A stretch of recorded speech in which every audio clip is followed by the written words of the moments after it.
Vamos a ir por Primera de Pedro, hermanos. No quería comenzar sin primero decirle esas palabras. Pero bueno, también quería preguntarles, ¿qué creen que el mundo, o de repente, cuál es el concepto que nosotros tenemos acerca del apóstol Pedro cuando hablamos de él?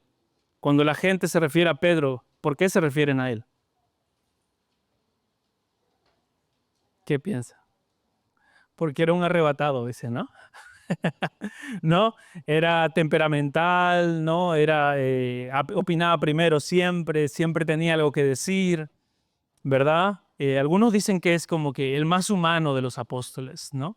Bueno, a favor de Pedro podemos decir que era el principal dentro de los apóstoles, que el Señor Jesús pasó mucho tiempo con él y quizás si Pablo hubiera pasado más tiempo con Jesús, nos hubiéramos enterado cuáles eran las correcciones que el Señor tuviera que haberle dicho a Pablo también, pero a Pedro le tocó, ¿no? Pero sin embargo, el concepto de Pedro ha variado mucho a lo largo de los años y muchas personas piensan en Pedro como la persona que está en la puerta del cielo, ¿no? Como el portero del cielo, ¿no? Y la Biblia no habla nada de eso, pero dicen, bueno, cuando ya llega al cielo y Pedro me dé el pase, ¿no? Se habla de Pedro así, pero también se habla de Pedro como una persona de repente impulsiva en base a su ignorancia, porque se dice que era un pescador, entonces quizá era un ignorante. Y cuando vemos esta carta de Primera de Pedro, ya pasaron varios años desde que el Señor le encargó el rol pastoral y desde que el Señor hizo a Pedro entender por qué él debía amar a su pueblo, por qué él debía honrar a Dios. Saben que el nombre primero de Pedro era Simón, ¿verdad? Que significa el que escucha. Y entonces el Señor Jesús lo miró y le dijo, te tenemos que cambiar de nombre, ¿no? Y quizá a nosotros nos hubieran cambiado muchos de nombre también porque no llevamos bien ese nombre, ¿verdad? No somos prontos para oír. Y sin embargo, cuando llegamos a esta primera carta, Pedro ya es un apóstol mayor. Pedro ya es un apóstol no solamente que ha crecido con los años y con la experiencia, sino que también ha crecido en la forma en que comunica su mensaje. Muchas personas han puesto en duda que Pedro haya escrito esta carta y los críticos atacan esta carta principalmente porque su lenguaje es muy alturado, porque su lenguaje es de una persona muy sabia, muy experimentada. Y entonces dicen, no puede ser que eso haya escrito un pescador. Y bueno, es que no lo escribió un pescador simplemente, lo escribió un pescador inspirado por el Espíritu Santo, utilizando todo lo que el Señor Jesucristo le había enseñado. Y podemos ver el fruto en la vida de Pedro con lo que nos va a decir, así como vimos hace mucho tiempo el fruto en la vida de Juan, el apóstol este que quería que le caiga un trueno a la gente, diciéndonos más o menos unos 60 años después, hijitos, ámense unos a otros. Lo mismo vamos a ver en Pedro ahora. Él pasó aflicciones, él pasó problemas, él sabe lo que es fallar al Señor y que el Señor mismo te restaure. Y esto es lo que él va a hablar. ¿Qué cosas Pedro tiene que decirnos como el apóstol restaurado del Señor Jesucristo a nosotros? Y para entrar un poquito en el tema, quiero leerles un poquito lo que es la enseñanza principal de este libro. Los cristianos perseveran a través de la persecución al recordar su esperanza, su identidad, su Señor y su destino. Y eso es lo que Pedro nos va a enseñar en esta carta. Tenemos una esperanza en Cristo. Tenemos una identidad nueva en Cristo. Tenemos un Señor en Jesucristo, pero también tenemos un destino eterno. Y si tú tienes esas 4 convicciones bien claras, las entiendes y las abrazas en tu vida, entonces todas las aflicciones que lleguen a tu vida vas a poder pasarlas de la mano del Señor. Vamos a orar para comenzar, ¿sí? Padre Santo, te rogamos, Señor, que tú guíes este tiempo. Te ruego, Señor, que tú bendigas, Señor, tu palabra el día de hoy, que tú nos ayudes a estar atentos a tu palabra predicada, que nos libres de cualquier distracción y que nos ayudes, Señor, a tomar esto que vamos a aprender, a abrazarlo con todas nuestras fuerzas y esforzarnos para ponerlo en práctica. Gracias, Padre, en el nombre de Jesús. Amén. Bueno, Pedro estaba en lo que algunos comentaristas dicen en Roma, ¿no? Aquella ciudad en la que él llamaba Babilonia. Algunas personas y la mayoría de comentaristas sugieren que él la llama Babilonia, aunque no era la Babilonia original, por temas de persecución. No es que está mintiendo, pero que habían apodado a esta ciudad de Roma la nueva, como una nueva Babilonia, y por eso le estaba diciendo eso. Y él envía esta carta ¿a quiénes? Le envía la carta a los cristianos gentiles que eran perseguidos, los que no eran judíos, y experimentaban estos hombres sufrimiento. Ellos sufrían principalmente porque sus jefes en los lugares donde trabajaban les estaban exigiendo que ellos hagan cosas de impíos y que también los acompañen en su adoración a otros dioses. Estos cristianos estaban negándose a aceptar esos mandatos y por eso ellos estaban pasando aflicción. Esto también estaba trayendo persecución entre ellos. Entonces estaban siendo perseguidos y a la vez no se les daban trabajos, no se les daban responsabilidades. Entonces ellos empezaron a huir, a buscar diferentes ciudades donde poder sustentar a sus familias sin necesariamente ser perseguidos. Y así llegaron a Galacia, Capadocia, Asia y Bitinia, lo que es ahora Turquía. Y el que escribe esta carta es Pedro, y lo escribe para motivarlos a perseverar en medio de la persecución a través de mirar a Jesucristo. Estos creyentes aman a Dios, como cada uno de nosotros amamos a Dios. Pero en el sufrimiento estos creyentes están comenzando a flaquear. Y por eso Pedro les escribe. Porque eso es algo que nos pasa a todos. Cuando viene el sufrimiento, todo cristiano enfrenta la tentación de flaquear, de descuidarse, de confiar más en sus propias reacciones y en sus propios métodos que en lugar de seguir confiando en Dios. Pero cuando también nosotros comenzamos a dudar en medio de la aflicción, Dios no se va y nos deja y dice, bueno, dudaste, no tuviste fe suficiente, te voy a dejar. Sino que Dios nos ve y nos quiere enseñar más bien que en medio de esa aflicción Él tiene un propósito. Y su propósito muchas veces es que aprendamos a confiar en Él sin importar la circunstancia que sea.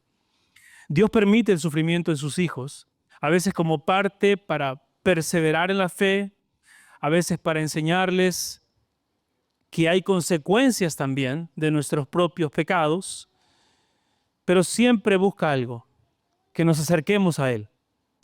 Dios siempre está llamándonos más cerca de Él, sea con su palabra, sea con la obediencia o a veces también permitiendo la aflicción. Y no somos los únicos. Si vemos a lo largo de la Biblia, podemos encontrar diversos ejemplos de hombres santos, hombres intachables, hombres que amaban a Dios, pero que sufrieron aflicción. Por ejemplo, mira a José sufriendo la traición de sus hermanos y luego regocijándose de que años más tarde él podría salvar a su pueblo y a su familia del hambre. Mira a Moisés caminando 40 años en el desierto y haciendo algo que no estaba en sus planes. Mira a Ruth convirtiéndose en una viuda moabita en su juventud.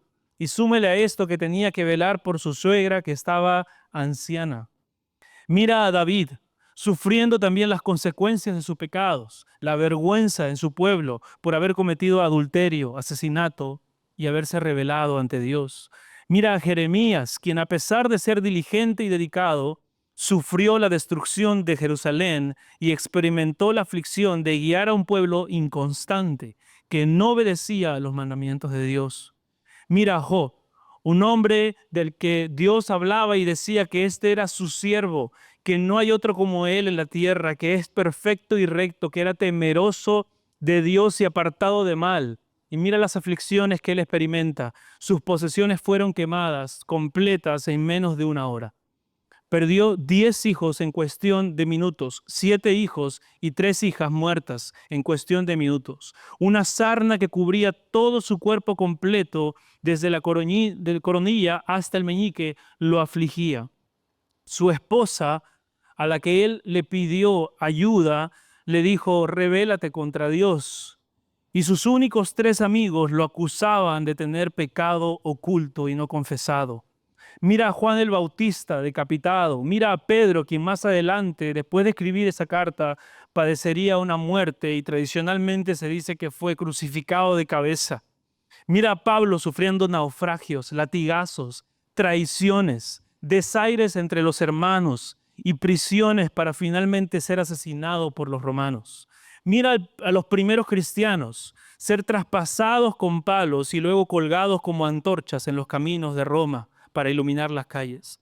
Mira a John Huss en la hoguera. Mira a los primeros traductores de la Biblia siendo perseguidos por la Inquisición. Mira a los misioneros modernos ser perseguidos por todo el mundo. Y si tú te consideras un cristiano, ¿cómo pudiéramos pensar que nosotros no vamos a sufrir? ¿Cómo pudiéramos pensar que en todo ese legado de personas que han creído en Jesucristo han experimentado sufrimiento? ¿Cómo pudiéramos decir, yo quiero un cristianismo, pero sin sufrimiento, pero sin carga? El sufrimiento es parte de la vida cristiana. Pero hoy Pedro nos va a hablar y nos va a decir 4 argumentos para enfrentar este sufrimiento. Y él nos va a decir, y estos son los puntos del sermón, primero, recuerda tu esperanza. Segundo, recuerda tu identidad. Tercero, recuerda a Jesús. Y cuarto, recuerda tu destino. Así que vamos al primer punto y les voy a pedir que vayan al capítulo 1, versículos 3 de Primera de Pedro. Dice, bendito el Dios y Padre de nuestro Señor Jesucristo, que según su grande misericordia nos hizo renacer para una esperanza viva, por la resurrección de Jesucristo de los muertos, para una herencia incorruptible, incontaminada, inmarcesible, reservada en los cielos para vosotros, que sois guardados por el poder de Dios mediante la fe, para alcanzar la salvación que está preparada para ser manifestada en el tiempo postrero, en lo cual vosotros os alegráis, aunque ahora, por un poco de tiempo, si es necesario, tengáis que ser afligidos en diversas pruebas, para que sometida a prueba vuestra fe, mucho más preciosa que el oro, el cual, aunque perecedero, se prueba con fuego, sea hallada en alabanza, gloria y honra cuando sea manifestado Jesucristo, a quien amáis sin haberle visto, en quien creyendo ahora, aunque ahora no lo veáis, os alegráis con gozo inefable y glorioso, obteniendo el fin de vuestra fe, que es la salvación de vuestras almas. Este pasaje está aquí para darnos, hermanos, esperanza. Pero muchas personas son tentados o son abrumados por las cosas que pasan en la vida y empiezan a vivir, aunque conocen del Evangelio, empiezan a vivir vidas sin esperanza. Y uno de los primeros efectos que tiene el sufrimiento es causar eso, duda. Cuando nosotros sufrimos, solemos preguntar, ¿por qué, Señor? ¿O estás ahí? ¿O realmente existe, Señor? ¿O viste mi servicio, Señor? ¿O viste todo lo que he hecho por ti, Señor? La duda llega a nuestro corazón. La duda, cuando es guiada hacia la palabra de Dios, puede ser el camino hacia una confianza más certera. Pero si permanecemos mucho tiempo en la duda, Satanás aprovecha eso y toma ventaja y nos crea en nosotros más y más dudas, engaños y confusiones. Recordemos que el territorio donde Satanás trabaja es siempre la duda y el engaño, pero también la confusión. Hermanos, debemos recordar que el mundo cae en desesperación porque no tienen un Salvador. Y por eso, como consecuencia, están perdidos, van a soluciones que les prometen cosas, pero que nunca pueden hallar. Pero nosotros tenemos a Cristo. No estamos perdidos, no estamos solos. Dios nos hizo renacer para una esperanza viva, dice el texto. ¿Cómo así? ¿Cómo nos hace Dios renacer a nosotros para una esperanza viva? Por la resurrección de Jesucristo, dice Pedro. ¿Y qué vamos a recibir, Pedro? Una herencia incorruptible, incontaminada e inmarcesible, reservada en los cielos para vosotros. ¿Y qué me asegura que voy a perseverar, apóstol Pedro? Y él dice que sois guardados por el poder de Dios, mediante la fe, para alcanzar la salvación que está preparada para ser manifestada en el tiempo postrero. ¿Se dan cuenta, hermanos? Aquí no está diciendo, mira, para que tú perseveres necesito que hagas estas 3, 4, 5, 6 cosas. Es por la fe puesta en Jesucristo. ¿Por qué? Porque Dios, el poder de Dios, os guarda. Y esa es la confianza que tenemos, hermanos. ¿Cuántos estamos aquí después de años de haber creído en Jesucristo y haber pasado aflicciones, cargas, traiciones, pecados, molestias, momentos difíciles? ¿Y por qué estamos aquí? Porque el amor de Dios nunca cambió, porque el poder de Dios nunca se redujo y siempre siguió obrando en nosotros, a pesar de nuestro pecado, a pesar de que nosotros hubiéramos querido seguir en nuestro pecado. El Señor trajo convicción en nosotros y nos mostró que no es así como debemos vivir la vida cristiana. Hermanos, las pruebas y las dificultades son parte del crecimiento cristiano, pero aún más que eso, son parte de la vida en este mundo caído también. Llegamos a este mundo llorando, y si nos podemos examinar un poquito nuestra vida, es muy probable que nunca hayamos pasado un año sin llorar. Romanos 8:22 dice que aún la creación gime y sufre dolores de parto. Desde la caída de Adán, el mundo sufre, pero más aún los cristianos padecen por predicar un mensaje que le dice al mundo que el único camino, la verdad y la vida está solo en un hombre, que es Jesucristo. Eso, en este mundo, por consecuencia, nos trae aflicción, porque el mundo no ama a Cristo, porque el mundo se opone a todo lo que es de Cristo. El mundo se opone al mensaje del Evangelio y a todos aquellos que quieran proclamarlo. Este pueblo al que Pedro les escribía eran cristianos como tú y como yo, como cada uno de nosotros, que predicaban el Evangelio, que no participaban de las fiestas malas y de las tradiciones idólatras de ese tiempo, y por eso estas personas los afligían y los cargaban y les quitaban las posibilidades de poder mantener a sus hogares también. ¿A cuántos de nosotros nos ha pasado eso o nos va a pasar? Este libro nos dice que nosotros debemos perseverar en medio de esas pruebas. Pedro les dice a estos hombres, aunque ahora por un poco de tiempo, si es necesario, tengáis que ser afligidos en diversas pruebas, para que sometida a prueba vuestra fe, mucho más preciosa que el oro, el cual aunque perecedero se prueba con fuego, sea hallada en alabanza, gloria y honra. Eso es lo que debe producir en nosotros la persecución. Alabanza, gloria y honra a Dios cuando sea manifestado Jesucristo. A quien amáis, dice el texto, a quien amáis sin haberle visto, en quien creyendo, aunque ahora no lo veáis, os alegráis con gozo inefable y glorioso.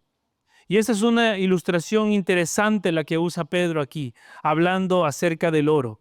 Cuando los hombres que trabajan en los metales, los hacen metalúrgica o metalurgia, estos hombres, cuando ponen el oro, lo someten a una presión fuertísima y lo ponen ahí en todo el fuego para empezar a limpiar toda clase de impurezas que hay en este oro.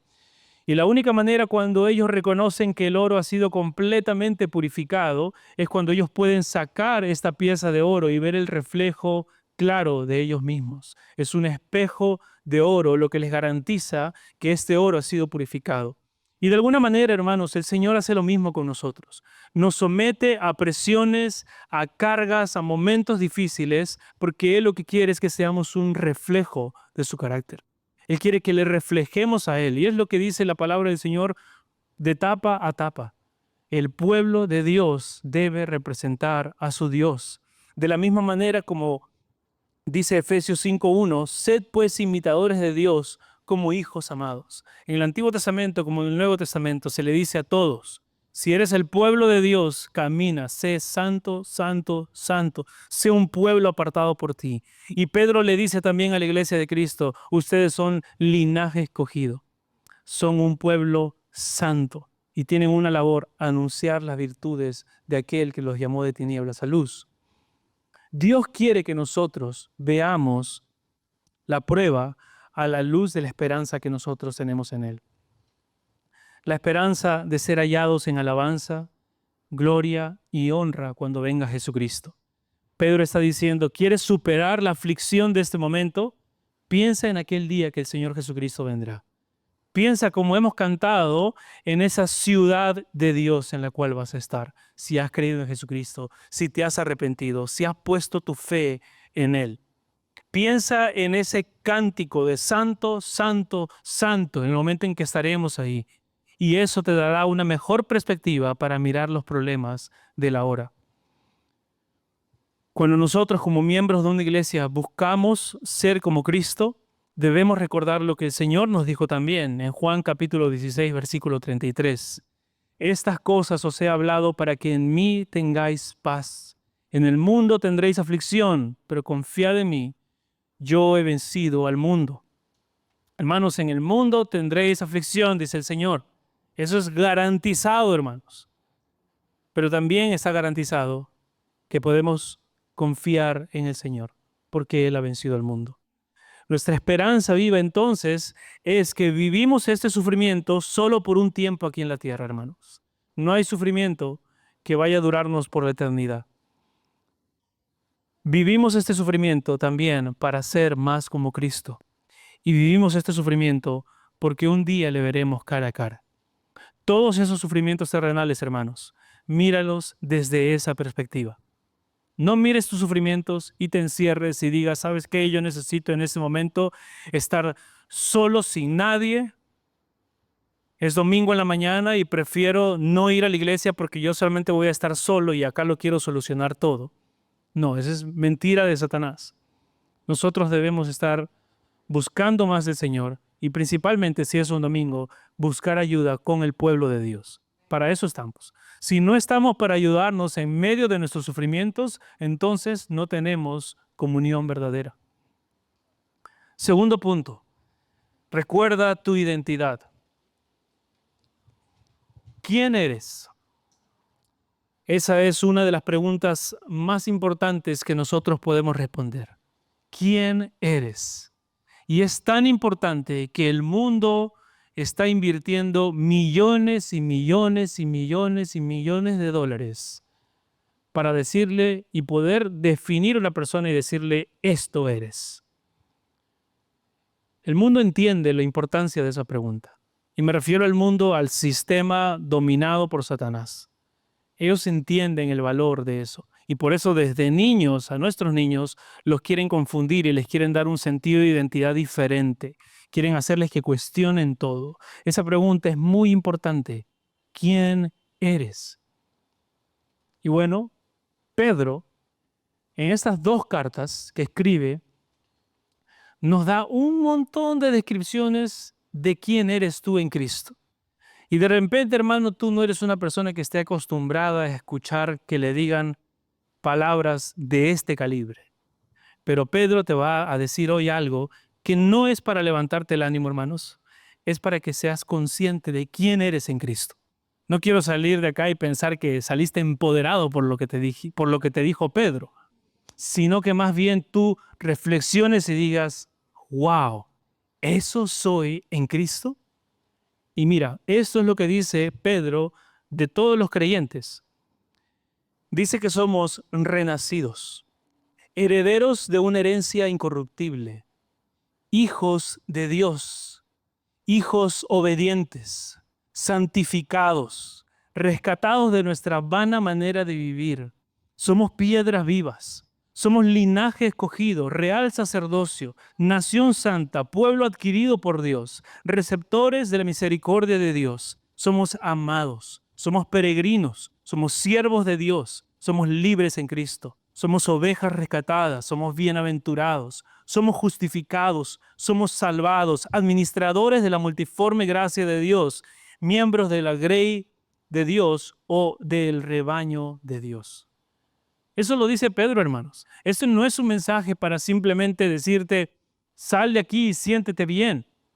Es Pedro, la palabra de Dios, afirmando y diciendo, yo necesito que los hijos de Dios entiendan quiénes son en Cristo.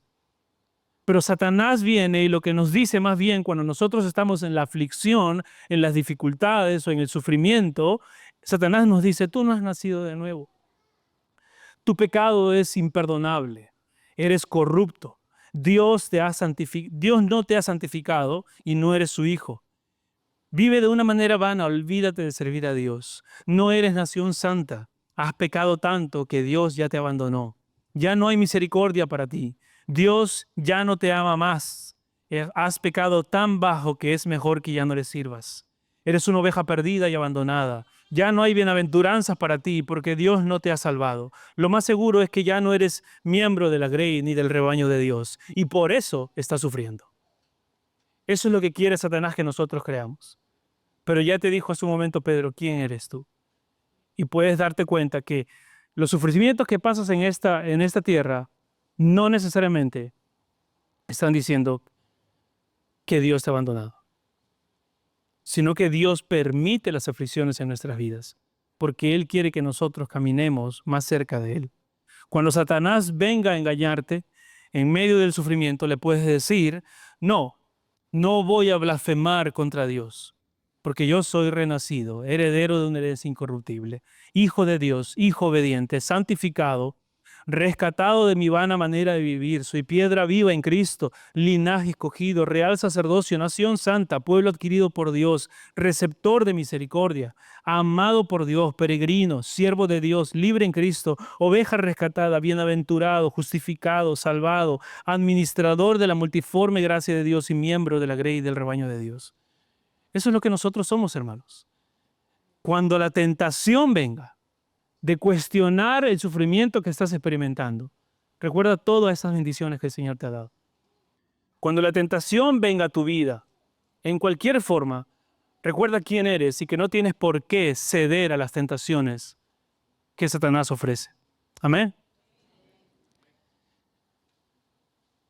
Como les digo, hermanos, esto no es para levantarte el ánimo. Es para mostrarte realmente quién dice Dios que tú eres. Y a través de eso ayudarte a caminar en la santidad que debemos caminar. Podemos vencer la tentación. Podemos superar la aflicción. Puedes permanecer en Cristo en medio del dolor, porque tienes una esperanza viva, porque tienes una nueva identidad. Hay una historia que se cuenta de Alejandro Magno, rey de Macedonia. Dice que él encontró a uno de sus soldados huyendo. Y cuando lo encuentra lo detiene al joven soldado y le pregunta, ¿cuál es tu nombre, joven soldado? Y el soldado, aún tembloroso, le dice, me llamo Alejandro. Cuando Alejandro Magno escuchó esto, le dijo, o cambias tu comportamiento o cambias tu nombre. No puedes llevar mi nombre y ser un cobarde. Y de la misma manera, hermanos, cuando nosotros decimos soy cristiano, soy creyente en Jesucristo, estamos diciendo que queremos vivir como servidores de Jesucristo, que andamos nuestra vida reflejando el carácter de Jesucristo y que cualquier cosa que nuestro Señor nos quiera pedir, nosotros estamos dispuestos a hacerla, dando una milla extra, entregando toda nuestra vida. Aunque llegue el cansancio, aunque llegue la fatiga, aunque se vayan las promesas del placer, las promesas de las tentaciones, yo, si soy cristiano, tengo que decidir honrar a Jesucristo. Porque no nos podemos cambiar el nombre. Si tú dices, soy cristiano, entonces debemos vivir como imitadores de Cristo. Si tenemos una identidad nueva, debemos reflejar esa identidad en nuestras vidas. Por eso Pedro dice en el versículo 13 del primer capítulo, ceñid los lomos de vuestro entendimiento, sed sobrios y esperad, porque esperad por completo en la gracia que se os traerá cuando Jesucristo sea manifestado. Como hijos, ¿qué dice? Rebeldes. No, dice, como hijos obedientes. No os conforméis a los deseos que antes teníais, estando en vuestra ignorancia, sino como aquel que os llamó es santo, sed también vosotros santos en toda vuestra manera de vivir. No dice solamente sé santo el domingo. No solamente dice sé santo en tus actividades que haces con la iglesia. No dice solamente sé santo si tienes un trabajo rodeado de creyentes o sé santo en tu ministerio. Él dice sé santo en toda vuestra manera de vivir. Sé sobrio, espera por completo en la gracia que Él os traerá.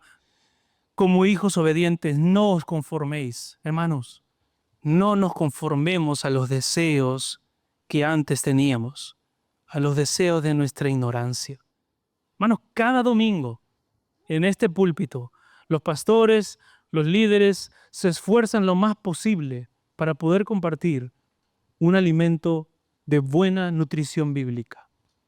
Y cada domingo tú te expones a esa palabra.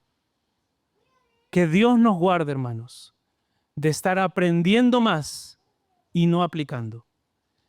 De estar aprendiendo más y alimentando nuestras mentes, pero que nada cambie en nuestra vida. De manera que decimos, Señor, me encanta venir el domingo, me hace sentir bien, pero mi vida yo me la quedo. Me encanta vivir con unos amigos religiosos, pero mis costumbres, mis tradiciones, mis horarios son míos. Que Dios nos guarde, hermanos. Debemos cambiar. Debemos seguir creciendo. Y el crecimiento cristiano es un crecimiento en conducta, en conocimiento, en ambos. El mundo sabe lo importante que es la información en la cabeza de las personas. Por eso todo el día nos bombardean con filosofías huecas y vanas sutilezas. Todos los días. Pero nosotros debemos estar alimentando nuestra mente ¿de qué? De la palabra de Dios, de Cristo. Si estás informando tu mente solamente de lo que sale en la televisión o en cualquier otro lugar, de chatarra espiritual, entonces tu vida no va a cambiar. ¿Cómo comienza este cambio? ¿Cómo comienza ese sed santos? Ese sed santos comienza buscando a Dios en su palabra. Un cristiano no puede decir que está amando a Cristo si no está leyendo su palabra, si no está leyendo la palabra de Dios. Si una persona que dice ser cristiano no está leyendo la palabra de Dios, lo que tiene es una religión, pero no un caminar verdadero con Jesucristo. Porque Jesucristo es tan maravilloso, hermanos, tan amoroso, tan paciente, tan santo, que una vez que tú lo ves, realmente tú no puedes dejar de querer seguir viéndolo, de querer seguir buscándolo. Y si has caído en un ritmo de no buscar a Dios en las Escrituras, de olvidarte de las Escrituras, arrepiéntete, hermano. Que esa sea una enseñanza para que entiendas por qué no estás llevando bien tus sufrimientos. ¿Por qué no puedes cargar con tranquilidad los sufrimientos y las aflicciones que llegan a tu vida?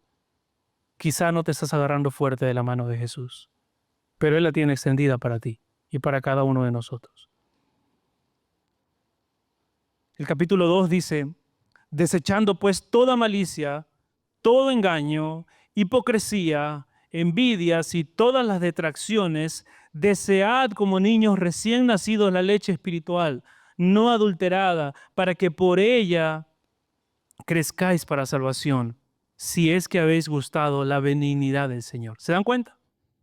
Está diciendo, si tú has gozado la benignidad del Señor, si tú te sabes perdonado por Cristo, la consecuencia inmediata va a ser esta, que tú te vas a deleitar en la palabra del Señor, que vas a desear ese alimento de la palabra del Señor como una leche espiritual, como un niño anhela la leche que le da su mamá. Esa desesperación que tienen los bebés por llegar al momento de la lactancia. Esa es la desesperación y el gozo que tiene un hombre o una mujer que tiene a Cristo cuando sabe que llega su momento de pasar tiempo en la palabra del Señor. Cuando sabe que durante el día puede seguir reflexionando y pensando más en la palabra del Señor. No nos sorprendamos, hermanos, si en medio de las dificultades estamos viviendo en desesperanza. No nos sorprendamos si es que estamos alejados de la palabra de Dios, de que entonces caigamos en desesperación. Pero si tú estás constantemente buscando al Señor en su palabra, pidiéndole al Señor, muéstrame más de ti, entonces vivirás siempre con esperanza. Y aunque la dificultad venga, sabrás cómo caminar con el Señor a través de esa dificultad. Tercer punto, recuerda a Jesús. Capítulo 2, voy a leer, me parece que es el versículo 11. Puesto que Cristo ha padecido por nosotros en la carne, vosotros también armados del mismo pensamiento. Pues quien ha padecido en la carne terminó con el pecado para no vivir el tiempo que resta en la carne conforme a las concupiscencias de los hombres, sino conforme a la voluntad de Dios. Baste ya el tiempo pasado para haber hecho lo que le agrada a los gentiles, andando en lascivias, concupiscencias, embriagueces, orgías, disipación y abominables idolatrías. A estos les parece cosa extraña que vosotros no corráis con ellos en el mismo desenfreno de disolución y os ultrajan, pero ellos darán cuenta al que está preparado para juzgar a los vivos y a los muertos. Qué preciosa promesa para nosotros, qué terrible promesa para aquel que quiere andar en dos caballos en el cristianismo, que quiere andar en la iglesia un día, pero siguiendo viviendo en el mundo según sus tradiciones. Ellos os ultrajan. Hermanos, ¿cuántas veces nuestra familia, los amigos, los vecinos? Esta semana estábamos en el grupo pequeño y cantamos por 3 minutos y medio. Y una persona escribió en el grupo de vecinos, esos cánticos no dejan dormir. ¿No? El pueblo del mundo se opone a las alabanzas del Señor. No era tarde. Era un tiempo en que se puede hacer todavía ruido. Pero nosotros, hermanos, si le agradamos a todo el mundo, algo está mal con nuestro cristianismo. No digo que seas odioso, que ya hemos hablado de eso, ¿verdad? Si todo el mundo te odia porque eres odioso, entonces arrepiéntete. Pero si el mundo te odia porque dicen, esa persona mucho sigue a Jesucristo, mucho sirve a Dios, esa persona ya no participa de nuestras fiestas y en nuestras embriagueces, esa persona ya no apoya nuestras fiestas en las cuales nosotros nos perdemos, entonces tendremos que ser odiados, hermanos, por seguir a Jesucristo. A estos les parece cosa extraña que vosotros no corráis con ellos en el mismo desenfreno de disolución. Qué interesantes las palabras que cogió Pedro acá. No parece un pescador, ¿verdad? Les parece extraño que no corras con ellos en el mismo desenfreno de disolución. Y es eso lo que tienen las personas que no tienen a Cristo. Desenfrenados completamente y perdidos en su mente completamente. No entienden lo que están haciendo, no entienden las consecuencias de lo que vendrá por sus hechos. Pero nosotros en Cristo sí entendemos. ¿Y cuál es nuestro deber? Amarlos y hablarles la palabra del Señor. No hacernos a ellos en su pecado, sino por medio de la palabra santa de Dios, traerlos a Jesucristo. Cristo padeció todo ese sufrimiento para que nosotros podamos ver ese ejemplo de nuestro Señor siendo perseguido por perseverar en los caminos de Dios y nosotros digamos, yo quiero caminar de esa misma manera.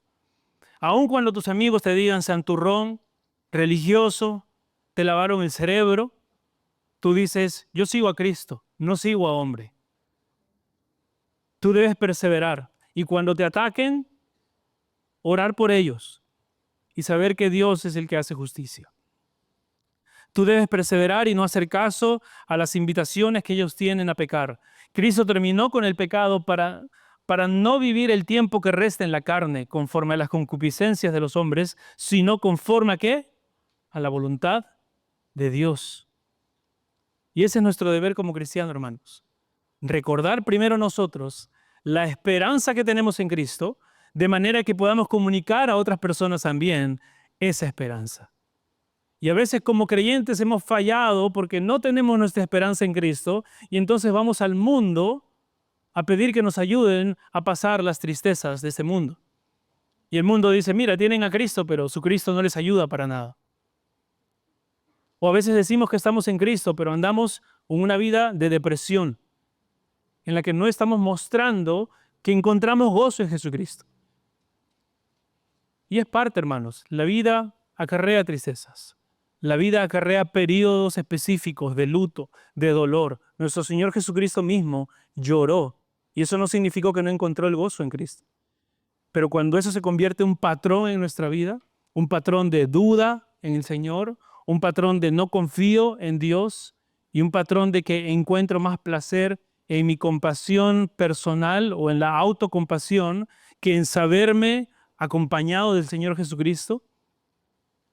Yo tengo que tener consciente esas verdades, hermanos. En este mundo sufriré aflicción, sí, hermano, y de repente me va a doler por un buen tiempo, pero finalmente el cristiano encuentra esperanza en el Señor y vuelve a sonreír y vuelve a tener gozo, porque esa es su compañía eterna. Segunda de Corintios capítulo 5, versículo 15 dice, y por todo murió para que los que viven ya no vivan para sí, sino para aquel que murió y resucitó por ellos. Hermanos, lo que Dios nos dice en esta carta de Pedro es también persevera en el camino de la obediencia y la santidad, aunque sea difícil. ¿Se dan cuenta? El tema es sufrimiento ligado a la desobediencia. Porque cuando sufrimos, desconfiamos y actuamos mal.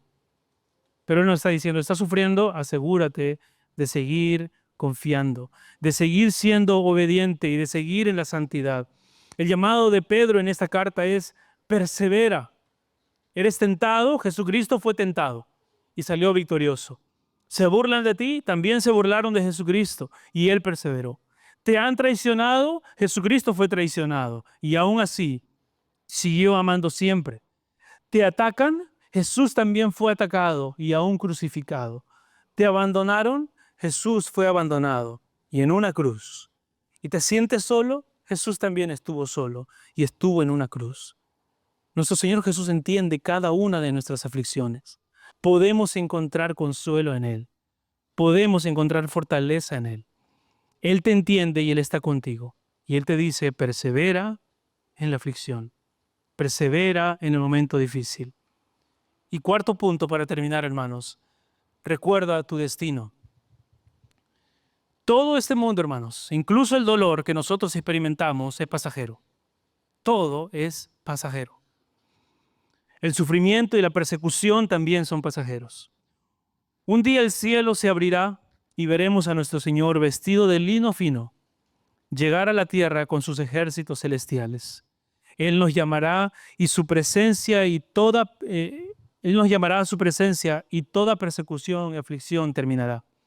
Toda lágrima será limpiada, dice el Señor, y ya no habrá más lloro. Ya no seremos extranjeros, ya no seremos peregrinos, sino que veremos la ciudad santa del Señor y moraremos con Él, disfrutando de la presencia plena de Dios y seremos santos porque le veremos tal como Él es. Es una preciosa promesa, hermanos. Y eso es muy interesante, ese pasaje, que de repente podemos profundizar en otro día, pero Él dice, vas a ser santo porque me vas a ver tal como yo soy. ¿Quieres ser más santo, hermano? Busca mirarle más y más. Mira a Cristo. Conócele más.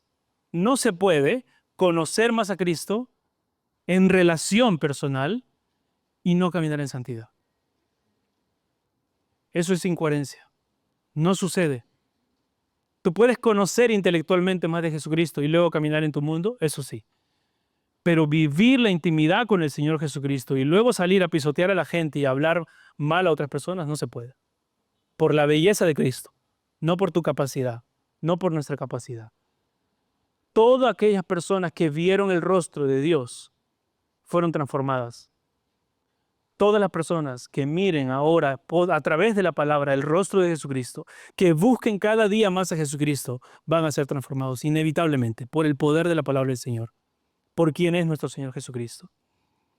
Por eso dice Pedro capítulo 4, versículo 12, amados, no os sorprendáis del fuego de prueba que os ha sobrevenido como si alguna cosa extraña os aconteciese, sino gozaos por cuanto sois participantes de los padecimientos de Cristo, para que también en la revelación de su gloria os gocéis con alegría. Hermanos, ese día que el Señor llegue, si tú estás en sus caminos, si tú estás confiado de que te has arrepentido y has creído y has depositado tu fe en Él y has perseverado en sus caminos, tú puedes decir, ese día va a ser un día de gozo tremendo. De repente caerá un domingo, hermanos, y estaremos aquí y nos daremos cuenta que algo está pasando, que el Señor ha llegado. O de repente vendrá literalmente como ladrón en la noche y nos despertaremos y diremos, ya llegó el día de mi Señor. Estoy listo, tengo esa esperanza. No es una historia, hermanos, es una realidad. Tenemos que vivir bajo esa convicción. Cuando tú vives bajo esa convicción, te levantas en el día y dices, Señor, ¿qué quieres que haga? Yo quiero que tú me veas obrando para ti. Quiero que venga ese día, pero que me encuentres ocupado en tu reino. Quiero que venga ese día, pero que me encuentres adorándote. No quiero que venga ese día cuando yo esté deshonrándote. O que llegue ese día y que yo esté andando en rebelión, en pecado, en duda. Sino ayúdame que cuando llegue ese día yo pueda estar realmente gozoso en ti, confiando en ti. Todo aquel que camina en los caminos del Señor experimentará persecución, hermanos. Tarde o temprano. La única manera de no sufrir persecución es adaptándonos al mundo. Si nosotros predicamos el Evangelio y anunciamos su justicia, su santidad, su amor y su perdón, seremos perseguidos. Seremos señalados como santurrones religiosos, hipócritas, fanáticos. Quizá algunos de nosotros perderemos nuestros empleos, crearán mentiras acerca de nosotros, seremos víctimas de calumnias, perderemos aquello por lo cual nos hemos esforzado tanto. ¿Estás dispuesto a pasar todo eso por el Señor Jesucristo? En medio de todo esto debemos recordar que nuestro Señor regresará con poder. Y ya les he contado esta historia de cuando veía estas películas, ¿no?, de Semana Santa con mi abuela. Y mi abuela siempre me decía, ay, cómo me encantaría haber estado ese día en el recibimiento de nuestro Señor, ¿verdad? Cómo me hubiera gustado estar ahí en esa entrada triunfal y recibirlo al Señor. Y te digo, si tú has creído en Jesucristo y tú te has arrepentido de tus pecados, tú y yo vamos a estar ahí. Todos los que hemos depositado nuestra fe en Jesucristo, vamos a estar en una entrada triunfal, pero ahora realmente se va a honrar al Señor. Y eso va a ser en el cielo. Mira lo que dice Apocalipsis capítulo 7, versículo 10, 9 al 10. Después de esto miré y vi una gran multitud que nadie podía contar, y ahí estamos todos los que hemos creído en Jesucristo, de todas las naciones, tribus, pueblos y lenguas, de pie delante del trono y delante del Cordero, vestidos con vestiduras blancas y con palmas en las manos, clamaban a gran voz, la salvación pertenece a nuestro Dios, que está sentado en el trono y al Cordero. Todos nosotros vamos a estar en ese momento, hermanos. Si tú has creído en Jesucristo, si tú has depositado tu fe en Él y te has arrepentido de tus pecados, estarás ahí. Hermanos, nosotros somos de aquellos que Romanos capítulo 5, versículos 3 al 5 dice, nosotros nos gloriamos en las tribulaciones. Cuando viene la tribulación decimos, algo estás trabajando en mí, Señor. Algo estás haciendo, Señor. Permíteme verlo. En medio de mis lágrimas de dolor, permíteme seguir viendo tu voluntad y no quedarme en las lágrimas.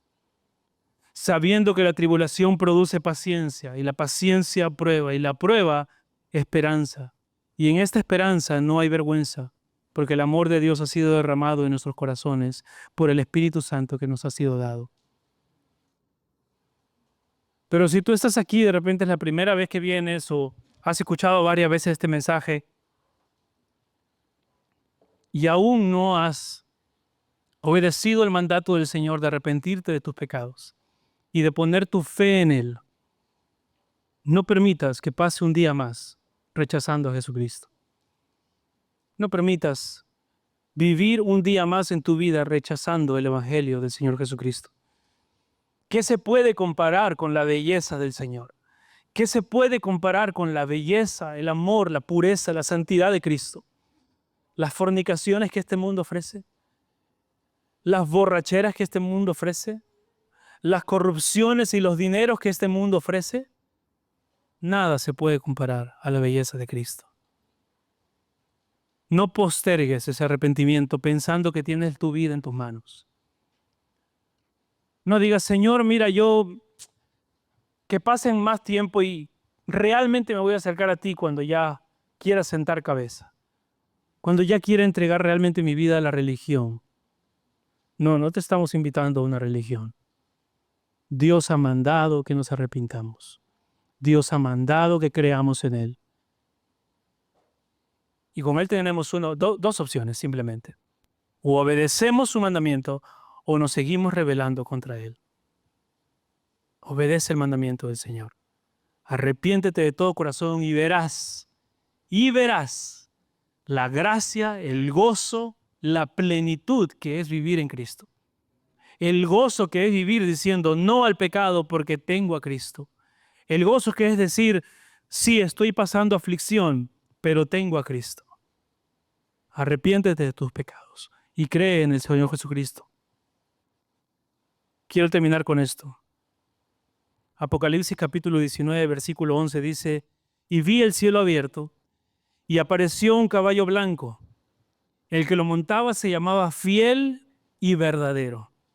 Esto va a pasar, hermanos. Con justicia juzga y hace la guerra. Sus ojos son una llama de fuego y en su cabeza hay muchas diademas. Tiene un nombre escrito que nadie conoce sino él. Está vestido en un manto empapado de sangre. Eso es la sangre de sus oponentes. Y su nombre es el Verbo de Dios. Ese es nuestro Señor Jesucristo. Los ejércitos que están en los cielos, vestidos de lino fino, blanco y limpio, lo seguían sobre sus caballos blancos.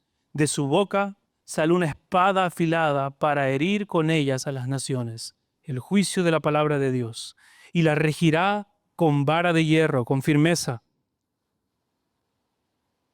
Se acabó el tiempo disponible para el arrepentimiento. Él regirá con vara de hierro. Él mismo pisa el recipiente del vino, del furor de la ira del Dios Todopoderoso. Y su manto y en su muslo tiene un nombre escrito. ¿Qué dice? ¿Cuál es el nombre? Rey de Reyes, Señor. Amén. Rey de Reyes y Señor de Señores. Él es nuestro Rey. Si tú has creído en Jesucristo, si tú te has arrepentido de tus pecados, Él es tu Rey. Y si no lo has hecho, arrepiéntete hoy. Cree hoy. No solamente tendrás por Rey a Jesucristo, sino que aquellos que lo tenemos por Rey debemos someternos a Él. Él es el Rey que vendrá y Él es el Rey que hace justicia. Su manto está lleno de sangre y su sangre no es la suya. Ya no viene como cordero, ahora viene como león y viene a hacer juicio con vara de hierro. Él es el Rey que nos da, en medio de la persecución, una esperanza viva. Él es el Rey que nos ha tomado para su reinado y no solamente nos ha hecho sus súbditos, sino que nos ha abrazado y nos ha llamado hijos y nos ha permitido que le llamemos Padre por medio de Jesucristo. Y así ese Rey nos ha dado una nueva identidad. Y ese Rey también nos ha dado un ejemplo a seguir en nuestro Señor Jesucristo. Y finalmente ese Rey nos ha dado un destino eterno. La próxima vez, hermano, que la aflicción llegue a tu vida, recuerda eso. Tienes una esperanza viva. Tienes una identidad nueva en Jesucristo. Tienes un ejemplo a seguir en Cristo. Y tienes un destino eterno de gozo con Cristo. Ese va a ser nuestro más grande galardón. Amén. Oremos. Padre Santo, Señor, qué preciosas promesas pones en tu Escritura para nosotros, Señor. Padre, ayúdanos a vivir esa luz, Señor, a la luz de la esperanza que tenemos en ti, Señor, a la luz de la nueva identidad que tenemos, a la luz del ejemplo que tenemos en Cristo y a la luz del destino eterno que tenemos con nuestro Señor. Padre, hemos pecado contra ti, Señor.